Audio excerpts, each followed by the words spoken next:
નમસ્તે વિદ્યાર્થી મિત્રો, કેમ છો બધા જ વિદ્યાર્થી મિત્રોને મારા જય શ્રી કૃષ્ણ. ધોરણ 11 વાણિજ્ય વ્યવસ્થા અને સંચાલન, પ્રકરણ નંબર 6. વિદ્યાર્થી મિત્રો, આપણે પ્રકરણ નંબર 6 ની અંદર કંપની વિશે માહિતી મેળવતી હતી, એટલે કે જોઈન્ટ સ્ટોક કંપની, એટલે કે ટૂંકમાં આપણે કંપની તરીકે ઓળખીશું. આપણે વિદ્યાર્થી મિત્રો અગાઉના વિડીયોની અંદર કંપનીની લાક્ષણિકતા, કંપનીનો અર્થ, કંપનીનું મહત્વ એટલે ફાયદા અને એની મર્યાદા વિશે અભ્યાસ કર્યો હતો. બરોબર. કંપની એ કાયદા દ્વારા અસ્તિત્વમાં આવતી એક કૃત્રિમ વ્યક્તિ તરીકે ઓળખવામાં આવે છે. બરોબર. એમાં ઘણા બધા આપણે ફાયદાઓ અને મર્યાદાઓ પણ જોઈ, એની લાક્ષણિકતાઓ પણ જોઈ. કંપની રે એમાં મોટા પ્રમાણમાં આપણને મૂડી પણ પ્રાપ્ત થઈ શકે છે, લાંબા ગાળાનું પોતે અસ્તિત્વ પણ ધરાવે છે. તો હવે આ કંપની કેવા કેવા પ્રકારની હોય છે, આજે આપણે એના વિશે અભ્યાસ કરવાનો છે. તો આજે આપણે કંપનીના પ્રકાર વિશે ખાસ કરીને માહિતી મેળવવાની છે. તો કંપનીના પ્રકારો, આજે આપણા ટોપિકની અંદર કંપનીના પ્રકારો વિશે પરિચિત થશે. તો કંપનીના પ્રકારો, તો કંપનીના જનરલી 4 પ્રકાર છે. એક તો ખાસ કાયદા દ્વારા અસ્તિત્વમાં આવતી કંપની, કાયદાને આધીન. પછી બીજી છે સભ્ય સંખ્યાની દ્રષ્ટિએ. ત્રીજો પ્રકાર છે વર્ચસ્વની દ્રષ્ટિએ. અને ચોથો પ્રકાર છે નોંધની સ્થાપનાની દ્રષ્ટિએ. હવે સભ્ય સંખ્યાની દ્રષ્ટિએ પાછા 3 પ્રકાર: જાહેર કંપની, ખાનગી કંપની અને એક વ્યક્તિની કંપની. જાહેર કંપની અને ખાનગી કંપનીના પાછા 3 પ્રકાર કે શેર મૂડીથી મર્યાદિત જવાબદારીવાળી કંપની, બાંયધરીથી મર્યાદિત જવાબદારીવાળી કંપની અને અમર્યાદિત જવાબદારીવાળી કંપની. એ જ રીતે ખાનગી કંપનીના પણ 3 પ્રકાર: શેર મૂડીથી મર્યાદિત જવાબદારીવાળી કંપની, બાંયધરીથી મર્યાદિત જવાબદારીવાળી કંપની અને અમર્યાદિત જવાબદારીવાળી કંપની. વર્ચસ્વની દ્રષ્ટિએ પાછા 3 પ્રકાર: સરકારી કંપની, શાસક કંપની અને ગૌણ કંપની. નોંધણીની દ્રષ્ટિએ 2 પ્રકાર: એક તો ભારતીય કંપની અને વિદેશી કંપની. જનરલી આપણે કંપની 4 પ્રકારની હોય છે, એના પેટા પ્રકારો પડે છે. તો હવે આપણે આ બધી જ કંપનીના જે પ્રકારો છે એના વિશે આપણે ડીપમાં વિગતવાર ચર્ચા કરતા જઈએ. ચાલો વિદ્યાર્થી મિત્રો, પહેલો પ્રકાર છે આપણો ખાસ કાયદા દ્વારા અસ્તિત્વમાં આવતી કંપની. પહેલો પ્રકાર આપણો કયો તો ખાસ કાયદા દ્વારા અસ્તિત્વમાં આવતી કંપની. તો કે આ કેવી કંપની હોય છે? તો કે સંસદ કે વિધાનસભાના ખાસ કાયદા દ્વારા અસ્તિત્વમાં આવે છે. એટલે કે કંપનીની સ્થાપના કરો, આ કંપનીની સ્થાપના રહી સંસદ કે વિધાનસભાના કાયદાઓને ધ્યાનમાં રાખીને, એ કાયદાઓનું પાલન કરીને જે કંપનીની સ્થાપના થાય છે એને ખાસ કાયદા દ્વારા અસ્તિત્વમાં આવેલી કંપની કહેવાય છે. મીન્સ કે રિઝર્વ બેંક ઓફ ઇન્ડિયા, બરાબર, life insurance corporation of India એટલે કે આરબીઆઈ, એલઆઈસી, આ બધી રહી એ કંપનીઓ છે જે ખાસ કાયદાઓને આધીન, મીન્સ કે જે સંસદ અને વિધાનસભાના અંદર ખરડા પસાર કરી અને જે સ્થાપવામાં આવી હોય છે, બધા નીતિ નિયમોનું પાલન કર્યું છે. તો આવી કંપની રહી એ ખાસ કાયદા દ્વારા અસ્તિત્વમાં આવતી હોય છે. પહેલા પ્રકારના કોઈ બીજા પેટા પ્રકાર નથી. હવે આપણે બીજો પ્રકાર છે સભ્ય સંખ્યાની દ્રષ્ટિએ. બીજો પ્રકાર કયો છે કંપનીનો? સભ્ય સંખ્યાની દ્રષ્ટિએ. તો સભ્ય સંખ્યાની દ્રષ્ટિએ એના પાસે આપણે 3 પ્રકાર હતા. તો એના વિશે આપણે માહિતી મેળવી. તો પહેલો સભ્ય સંખ્યાની દ્રષ્ટિની અંદર પહેલો પેટા છે જાહેર કંપની. પહેલો પ્રકાર કયો છે? જાહેર કંપની. તો કે જાહેર કંપની એટલે કે શું? તો કે કંપની ધારા અનુસાર જે કંપની ખાનગી કંપની નથી એ જાહેર કંપની છે, એટલે કે સરકારની કંપની, સરકાર દ્વારા ચલાવવામાં આવતી હોય. એટલે કે જે કંપની ખાનગી નથી તે કંપનીને કેવી કહેવામાં આવે છે? જાહેર કંપની કહેવાય છે. એટલે કે ખાનગી માલિકીની ન હોય તેવી કંપનીને જાહેર કંપની કહેવાય છે. જેમાં ઓછામાં ઓછા 7 સભ્યો જરૂરી છે. આ જાહેર કંપની સ્થાપવી હોય તો ઓછામાં ઓછા કેટલા સભ્યો હોય છે? 7. અને વધુમાં વધુ સભ્યો ઉપર સંખ્યા ઉપર કોઈ નિયંત્રણ નથી. આ કંપની તેના શેર અને ડિબેન્ચર ખરીદવા માટે જાહેર જનતાને આમંત્રણ આપી શકે છે. આ કંપનીના તમારે જાહેર કંપનીના શેર ખરીદવા હોય તો એના માટે તે જાહેર જનતાને આમંત્રણ આપી શકે છે, શેર ખરીદવા માટેનું આમંત્રણ આપી શકે છે. આ ખાસ યાદ રાખજો કે કઈ કંપની જાહેર જનતાને શેર ખરીદવા માટેનું આમંત્રણ આપી શકે છે, તો કે જાહેર કંપની રહી એ જાહેર જનતાને શેર ખરીદવા માટેનું આમંત્રણ આપી શકે છે. શેર ફેરબદલી ઉપર કોઈ પણ પ્રકારનું નિયંત્રણ નથી. અને શેર તમારે એકબીજાને વેચી દેવા હોય, ખરીદવા હોય તો એના ઉપર કોઈ પણ જાતનું નિયંત્રણ નથી. જાહેર કંપનીના સભ્યોની જવાબદારી દ્રષ્ટિએ 3 પ્રકાર છે. જાહેર કંપનીની જે જવાબદારી હોય છે કે જ્યારે કંપની ખર્ચામાં વહી જાય છે, બરોબર, તો ત્યારે એની જવાબદારી ઉદ્ભવે છે.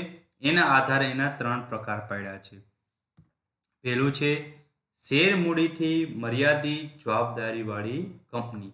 શેર મૂડી, શેર એટલે તો તમને ખબર છે જે કંપનીને મૂડી હોય છે એને નાના નાના હિસ્સામાં જે વેચણી કરી દે છે એને શેર કહેવામાં આવે છે. આ જે શેર મૂડીથી મર્યાદિત એટલે કે શેરની જે કિંમત હોય છે એને મર્યાદિત જવાબદારીવાળી કંપની. એટલે કે કંપનીના સભ્યોની જવાબદારી તેણે કંપનીના ખરીદેલા શેરની દાસની કિંમત પૂરતી જ મર્યાદિત હોય છે. આ કંપનીના જે શેર ખરીદેલા હોય આ શેરની જે દાસની કિંમત એટલે મૂળ કિંમત જે હોય છે એટલી જ મર્યાદિત હોય છે. એટલે કંપની ફડચામાં જાય, કંપનીના દેવા વધી જાય તો કંપનીને જે દેવું ભરપાઈ કરવા માટે કંપનીની જે મિલકતો વેચતા પણ દેવું વધતું હોય તો જેના શેર હોલ્ડરો હોય છે આ શેર હોલ્ડરોએ જેટલા એ શેર ખરીદેલા હોય છે એની દાસની કિંમત મૂળ કિંમત જેટલી જ હોય છે અને મૂળ કિંમત જેટલા જ નાણાં ચૂકવવાના હોય છે એથી વધારે ચૂકવવાના હોતા નથી. દેવું ગમે એટલું વધારે હોય પણ એ જે શેર હોલ્ડરે જેટલા શેર ખરીદેલા છે એની દાસની કિંમત જેટલી થતી હોય એટલા જ ચૂકવવાના હોય છે. તો આને શેર મૂડીથી મર્યાદિત જવાબદારીવાળી કંપની કહેવાય છે. આ કંપનીએ તેના નામના છેડે લિમિટેડ શબ્દ લખવામાં આવે છે. આ કંપનીને તેના નામના છેડે કેવો શબ્દ લખવામાં આવે છે? લિમિટેડ શબ્દ લખવો પડે છે. બરાબર, કે ખાસ કરીને જાહેર કંપનીની પાછળ કેવો શબ્દ આવે? લિમિટેડ શબ્દ આવે છે. પછી શેર મૂડી, પછી બાંયધરીથી મર્યાદિત જવાબદારીવાળી કંપની. કેવી? બાંયધરીથી મર્યાદિત જવાબદારીવાળી કંપની. ખાસ કરીને એની ડેફિનેશન સમજીએ. કંપનીના સભ્યોની જવાબદારી તેમણે આપેલી બાંયધરીની રકમ પૂરતી જ મર્યાદિત હોય છે. કંપનીના વિસર્જન સંજોગોમાં સભ્યોએ આપેલી બાંયધરીની રકમ ચૂકવવી પડે છે. બાંયધરીથી મર્યાદિત જવાબદારીવાળી કંપની એટલે કંપનીના જે સભ્યો હોય છે, બરોબર, જ્યારે તમે કંપનીના સભ્યો બનો છો ત્યારે તમારી બાંયધરી લેવામાં આવે છે. બાંયધરી એટલે કે જ્યારે કંપની વિસર્જન કરવાના, કંપની જ્યારે ફડચામાં જાય છે એટલે કંપનીને જ્યારે દેવું વધી જાય છે, બરોબર, ત્યારે તેનું વિસર્જન કરવું પડે છે. તો વિસર્જન સમય એટલે કે કંપની બંધ કરવી પડે છે. દેવું ચૂકવવા માટે એણે કેટલા કંપનીને નાણાં ચૂકવવા પડશે એની અગાઉથી બાંયધરી નક્કી કરવામાં આવે છે. એટલે જ્યારે કંપનીનું દેવું વધી જાય છે ત્યારે દેવું ચૂકવવું પડે છે. તો એની જેટલા રકમની બાંયધરી આપી કે ભાઈ હું 5 લાખ રૂપિયા, 10 લાખ રૂપિયા આપીશ તો ત્યારે તમારે એટલા આપવાના હોય છે. તો આવા સભ્યો રહ્યા એ સભ્યોની જવાબદારી કેવી હોય છે? તો કે બાંયધરીથી મર્યાદિત જવાબદારીવાળી કંપની એને કહેવાય છે. પછી અમર્યાદિત જવાબદારીવાળી કંપની. આ પ્રકારની કંપનીના સભ્યોની જવાબદારી અમર્યાદિત હોય છે. આ પ્રકારની કંપનીના સભ્યોની જવાબદારી કેવી હોય છે? અમર્યાદિત હોય છે. કંપનીની મિલકતો કરતા દેવા વધી જાય. શું એ? કંપનીના મિલકતો કરતા દેવા વધી જાય તો સભ્યોએ અંગત રીતે જવાબદાર બને છે. કેવી રીતે બને છે? અંગત રીતે જવાબદાર બને છે. કંપનીના વિસર્જન સંજોગોમાં સભ્યોએ તેની અંગત મિલકતોમાંથી હિસ્સો આપવો પડે છે. એટલે કે જ્યારે કંપની આપણે બંધ કરવાની થતી હોય, આપણા દેવાઓ વધી જતા હોય છે, તો દેવાઓ ભરપાઈ કરવા માટે કંપનીની સંપૂર્ણ મિલકતો વેચી નાખી છતાં પણ આપણા દેવા ભરપાઈ થઈ શકતા નથી. એટલે મિલકતો કરતા દેવા વધી જાય છે. ત્યાં એવા સંજોગોની અંદર જે કંપનીના સભ્યો છે આ સભ્યોએ પોતાની અંગત મિલકતો વેચી અને કંપનીનું દેવું ભરપાઈ કરવું પડે છે. તો આને કહેવાય અમર્યાદિત જવાબદારીવાળી કંપની. પહેલીથી શેર મૂડીથી મર્યાદિત, એટલે કે શેરની જેટલી દાસની કિંમત હોય એટલું જ તમારે ચૂકવવાની રહે. બીજી કેવી હતી? બાંયધરીથી મર્યાદિત, એટલે કે તમે જ્યારે કંપનીના સભ્ય બનો છો ત્યારે તમારે એની બાંયધરી આપવી પડે છે. અને ત્રીજી છે અમર્યાદિત જવાબદારીવાળી કંપની. આ બધી જ કંપની રહે જ્યારે એનો પ્રકાર રહ્યો આપણે આવેદનપત્ર કે નિમંત્રણ બનાવતા હોય એની અંદર ઉલ્લેખ થતો હોય છે, બરોબર? ત્યારે એમાં ઉલ્લેખ કરી દઈએ એ પ્રકારની પછી કંપનીની સ્થાપનાના સભ્યોની જવાબદારી બને છે. તો સમજાણું. જાહેર કંપની કોને કહેવાય? તો કે ખાનગી કંપની ન હોય, એટલે ખાનગી માલિકીની ન હોય એને જાહેર કંપની કહેવામાં આવે છે. એના પાછા 3 પ્રકાર ક્યાં ક્યાં? તો કે શેર મૂડીથી મર્યાદિત, બાંયધરીથી મર્યાદિત અને અમર્યાદિત જવાબદારીવાળી કંપની. સમજાણું વિદ્યાર્થી મિત્રો? આપણે જાહેર કંપની વિશે માહિતી મેળવી. ત્યારબાદ હવે આપણે ખાનગી કંપની વિશે માહિતી મેળવી. તો કે ખાનગી કંપની એટલે શું? તો ખાનગી એટલે કે પ્રાઇવેટ કંપની. ચાલો, ખાનગી કંપની એટલે એવી કંપની જેના સભ્ય સંખ્યા ઓછામાં ઓછી 2 અને વધુમાં વધુ 200 સુધી મર્યાદિત હોય છે. એટલે જાહેર હોતી નથી, જાહેર કંપની ન હોય એવી કેવી? ખાનગી કંપની. અને એના સભ્યોની સંખ્યા ઓછામાં ઓછી કેટલી હોય છે? તો કે 2 અને વધુમાં વધુ કેટલી હોય છે? 200. જ્યારે જાહેર કંપનીમાં શું હોય છે? તો કે એમાં ઓછામાં ઓછા 7 સભ્યો અને વધુમાં વધુ કોઈ નિયંત્રણ નથી. ખાનગી કંપનીની અંદર સભ્ય સંખ્યા નક્કી કરી છે. કેટલી છે? તો કે ઓછામાં ઓછી 2 અને વધુમાં વધુ 200 સુધી. ત્યારબાદ આપણે આગળ સમજીએ. ખાનગી કંપનીના શેરની ફેરબદલી ઉપર નિયંત્રણ હોય છે. એ ખાનગી કંપનીને તમારા શેર એકબીજાને વેચી દેવા હોય, એકબીજાની ખરીદી કરવી હોય તો એના ઉપર નિયંત્રણ રાખવામાં આવે છે. તમે મુક્ત રીતે એની ફેરબદલી એટલે ખરીદ વેચાણ કરી શકતા નથી. જાહેર જનતાને તેના શેર કે ડિબેન્ચર ખરીદવાનું આમંત્રણ આપી શકતી નથી.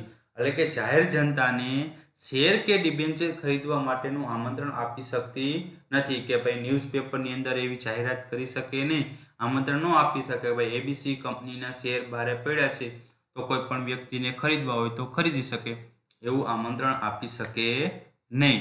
જ્યારે જાહેર કંપની એવું આમંત્રણ આપી શકે છે, ખાનગી કંપની આપી શકતી નથી. એટલે ખાસ કરીને જાહેર કંપની અને ખાનગી કંપનીની ડેફિનેશનની અંદર જે MCQ આવે છે એ ખાસ કરીને યાદ દરેક વિદ્યાર્થી મિત્રોએ રાખવાના છે.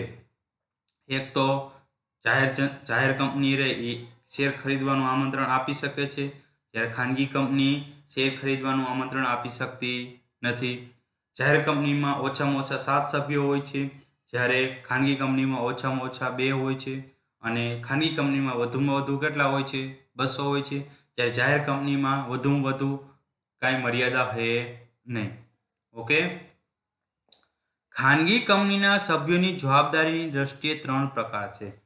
જે રીતે આપણે જાહેર કંપનીની જવાબદારીની દ્રષ્ટિએ 3 પ્રકાર જોયા હતા એ જ રીતે ખાનગી કંપનીના જવાબદારીની દ્રષ્ટિએ 3 પ્રકાર છે. તો આપણે હવે એને સમજીએ.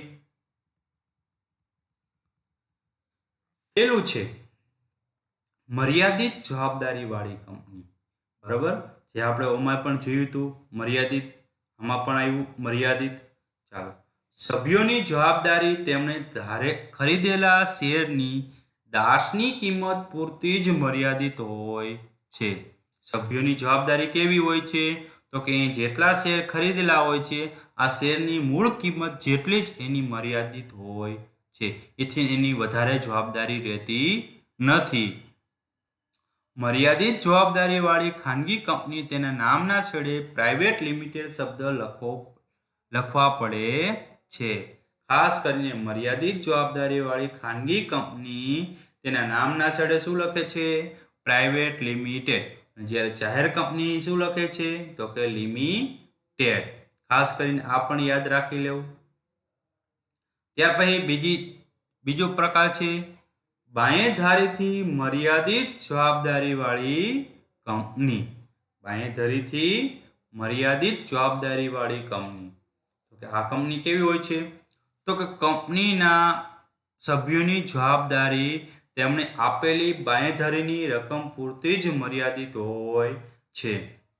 એટલે કે જ્યારે તમે કંપનીના સભ્ય બનો છો ત્યારે તમારે બાંયધરી આપવી પડે છે કે મારે કંપનીનું વિસર્જન થાય, કંપની ફડચામાં જાય છે, બરોબર, તો ત્યારે દેવા વધી જાય છે મિલકતો કરતાં, ત્યારે હું દેવા વધવાથી હું દેવાની અંદર આટલા જ નાણાં ચૂકવીશ, એટલીથી વધારે ચૂકવીશ નહીં, એવી તમારે બાંયધરી આપવી પડે છે. વિસર્જનના સંજોગોમાં સભ્યોએ આપેલી બાંયધરીની રકમ ચૂકવવી પડે છે. એટલે કંપની જ્યારે બંધ કરવાની થાય છે ત્યારે તમારે જે બાંયધરીની જેટલી રકમ નક્કી કરી હોય એટલી રકમ તમારે ચૂકવવી પડે છે. કંપની તેના નામના છેડે પ્રાઇવેટ શબ્દ લખવામાં આવે છે. બરાબર, નામના અંતે શું લખવામાં આવે છે? પ્રાઇવેટ શબ્દ લખવો પડે છે. ચાલો, ત્યારબાદ અમર્યાદિત જવાબદારી વાળી કંપની. તો કે કંપનીના સભ્યોની જવાબદારી અમર્યાદિત હોય છે. કંપનીની મિલકતો કરતાં દેવા વધી જાય તો સભ્યોએ અંગત રીતે જવાબદાર બને છે. એટલે કે કંપનીની સભ્યોની જવાબદારી કેવી છે? અમર્યાદિત છે. જ્યારે કંપની ફડચામાં જાય છે એટલે કે નુકસાનમાં જાય છે, બરાબર, ત્યારે કંપની બંધ કરવી પડે છે. કારણ કે કંપની બંધ ક્યારે કરવી પડે? તો કે દેવા વધી જાય, બરાબર, માગવાવાળા વ્યક્તિ ઝાઝા થઈ જાય ત્યારે કંપની બંધ કરવી પડે છે. એટલે કે દેવા વધી જાય છે તો દેવાને ભરપાઈ કરવા, દેવા એટલા બધા વધી ગયા હોય છે કે તમારી મિલકતો જેટલી હોય બધી ઓછી પડે, બરાબર. મિલકતો વેચીને ભરપાઈ કરો તો પણ ભરપાઈ થઈ શકે નહીં. તો એવા સંજોગોની અંદર સભ્યો અંગત રીતે જવાબદાર બને છે. તો દેવા ભરપાઈ કરવા માટે સભ્યોએ પોતાની અંગત મિલકત વેચીને પણ ભરપાઈ કરવા પડે છે. કંપનીના વિસર્જન સંજોગોમાં સભ્યોએ તેમની અંગત મિલકતોમાંથી હિસ્સો આપવો પડે છે. આ કંપનીને તેના નામમાં પ્રાઇવેટ શબ્દ લખવો પડે છે. આ કંપનીના નામના અંતે શું લખવું પડે છે? પ્રાઇવેટ શબ્દ લખવો પડે છે. ત્યારબાદ એક વ્યક્તિની કંપની. એક માણસની કંપની એટલે એવી કંપની કે જેમાં એક વ્યક્તિ સભ્ય તરીકે હોય. કેવી વ્યક્તિ? એક જ વ્યક્તિ કંપનીનો સભ્ય હોય, બાકી કોઈ હોય નહીં. એક વ્યક્તિની કંપનીના સંચાલક હોય, એક જ સભ્ય સાથે કરાર કરી શકે છે. એક વ્યક્તિની કંપનીમાં આવી વ્યક્તિ લેખિત મંજૂરી સંમતિની જરૂર છે. જે એક વ્યક્તિ હોય એને બધી જ જાતની લેખિત સંમતિ આપવી પડે છે. ઉપરાંત કંપની નોંધણી વખતે આવેદનપત્ર અને નિમંત્રણપત્ર કંપનીના રજિસ્ટર સમક્ષ રજૂ કરવા પડે છે. એક વ્યક્તિ કંપનીની રચનાની જોગવાઈ 1956ના કંપની ધારામાં ન હતી, પરંતુ કંપની 2013ના કંપની ધારા અનુસાર ખાનગી કંપની એક વ્યક્તિની પણ હોઈ શકે છે. જે આપણો જૂનો જ કંપની ધારો હતો, એટલે કે 1956નો જે કંપની ધારો હતો ત્યારે એક વ્યક્તિ કંપની સ્થાપી શકતો ન હતો, પરંતુ 2013ના કંપની ધારા અનુસાર એક વ્યક્તિ ખાનગી કંપની સ્થાપી શકે છે. એટલે એક વ્યક્તિ દ્વારા કંપની. આપણે માહિતી મેળવી, બરોબર, સભ્ય સંખ્યાની દ્રષ્ટિએ. ત્રીજો પ્રકાર છે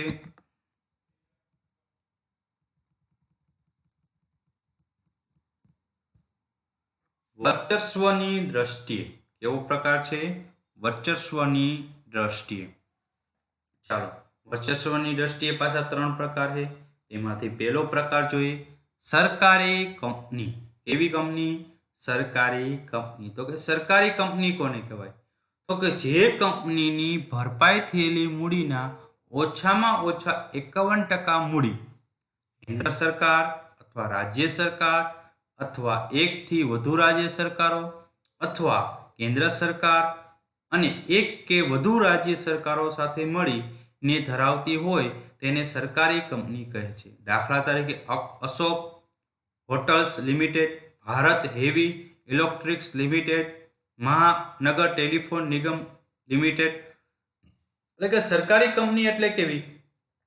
જેમાંથી જે કંપનીની કુલ મૂડી હોય છે આ કુલ મૂડીમાંથી 51% મૂડી રહી સરકારની હોય છે અને 49% મૂડી રહે એ ખાનગી વ્યક્તિની હોય છે. તો આવી એટલે કે ખાનગી વ્યક્તિ રોકનાર હોય છે. અને સરકાર એટલે કઈ સરકાર? તો કે કેન્દ્ર સરકાર હોય, રાજ્ય સરકાર હોય, એક કરતા વધુ રાજ્ય સરકાર હોય, એટલે કે સરકારની હોય છે. બરોબર? એટલે 51% મૂડી કોની? તો કે સરકારની અને 49% મૂડી કોની? તો કે ખાનગી વ્યક્તિની. બરોબર? તો આના દ્વારા જે છપાય છે એને સરકારી કંપની કહેવાય છે. સરકારી કંપનીના પણ ઉદાહરણ પણ આપ્યા. આ બધી એવી કંપની છે જેમાં 51% રહે કેન્દ્ર સરકારે ની મૂડી રોકાણ કર્યું, કેન્દ્ર સરકારે રોકાણ કર્યું, આ તો રાજ્ય સરકારે અથવા એક કરતા વધુ રાજ્ય સરકારે અથવા એક કરતા વધુ કેન્દ્ર સરકારે રોકેલી હોય એવી આ બધી કંપનીઓ છે. એને સરકારી કંપની કહેવાય છે. ત્યાર પછી શાસક કંપની. એવી છે શાસક કંપની. કોઈ એક કંપની બીજી કંપનીના 50% કરતા વધુ શેર ધરાવતી હોય અને કંપનીના બહુમતી સંચાલકોની નિમણૂકનો અધિકાર ધરાવતી હોય તો તેને શાસક કંપની કહેવાય છે. શું કીધું? કોઈ એક કંપની બીજી કંપનીના 50% કરતા વધુ શેર ધરાવતી હોય. એક કંપની તો છે એ કંપની અને બી કંપની. હવે એ કંપની રહી એ બી કંપનીના 50% કરતા વધુ શેર એની પાસે છે, એટલે 50% કરતા વધુ મૂડી એની પાસે છે. 51%, 60%, બરોબર, 70% વધુ છે.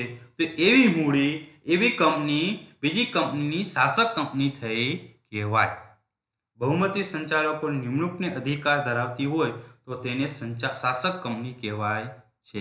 બહુમતી સંચાલકો નિમણૂક એટલે એક જ સંચાલકો હોય એ બે કંપનીની અંદર સંચાલન કરતો હોય તે રીતે. ચાલો, ત્યાર પછી ગૌણ કંપની. અને ત્રીજો પ્રકાર છે ગૌણ કંપની.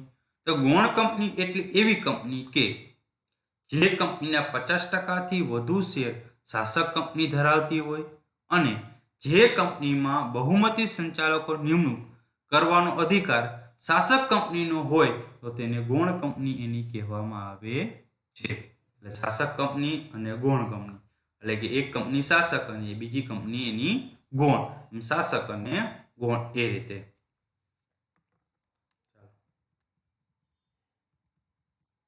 ત્યાર પછી આપણો ચોથો પ્રકાર છે નોંધણીની સ્થાપના દ્રષ્ટિએ.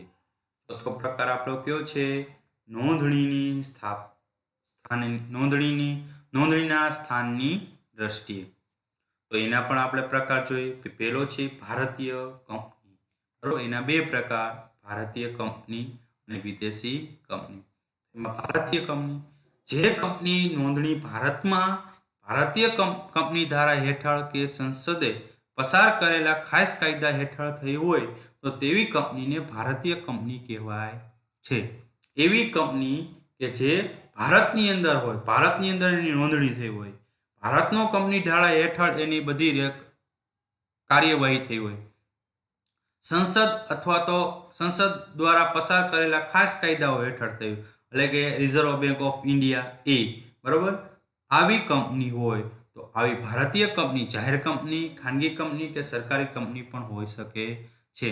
એટલે ભારતના કંપની ધારા મુજબ ભારતની અંદર જ નોંધણી થઈ હોય એવી કંપનીને કેવી કહેવામાં આવે છે? ભારતીય કંપની કહેવાય છે. ત્યારબાદ વિદેશી કંપની. ત્યારબાદ શું છે? વિદેશી કંપની. તો કે જે કંપનીની નોંધણી ભારત બહાર થઈ હોય, જે કંપનીની નોંધણી કઈ હોય? ભારતની બહાર એટલે બીજા દેશોની અંદર થઈ હોય, તેની રજિસ્ટર ઓફિસ ભારતમાં ન હોય, તેનું રજિસ્ટર ઓફિસ ભારતમાં ન હોય, જેનું ધંધાનું સ્થળ ભારતમાં હોય, બરોબર, એટલે કે નોંધણી ભારતમાં નથી થઈ, એની રજિસ્ટર નોંધણી પર ભારતમાં નથી થઈ, પણ તેનું ધંધા જે એનું એકમ રહ્યું એ ક્યાં હોય? ભારતની અંદર હોય તો તેવી કંપનીને વિદેશી કંપની કહેવાય છે. એટલે નોંધણી પણ બીજા દેશની અંદર થઈ છે, રજિસ્ટર ઓફિસ પણ બીજા દેશની અંદર છે, પણ કંપની રે એનું મૂળ એકમ રહ્યું એ ભારતની અંદર સ્થાપેલું છે, તો એવી કંપનીને વિદેશી કંપની તરીકે ઓળખાય છે. તો વિદ્યાર્થી મિત્રો, આપણે અહીંયા કંપનીના 4 પ્રકાર વિશે આપણે સમજૂતી મેળવી. એના પેટા પ્રકાર પણ હતા, એના વિશે પણ આપણે પરિચિત થયા.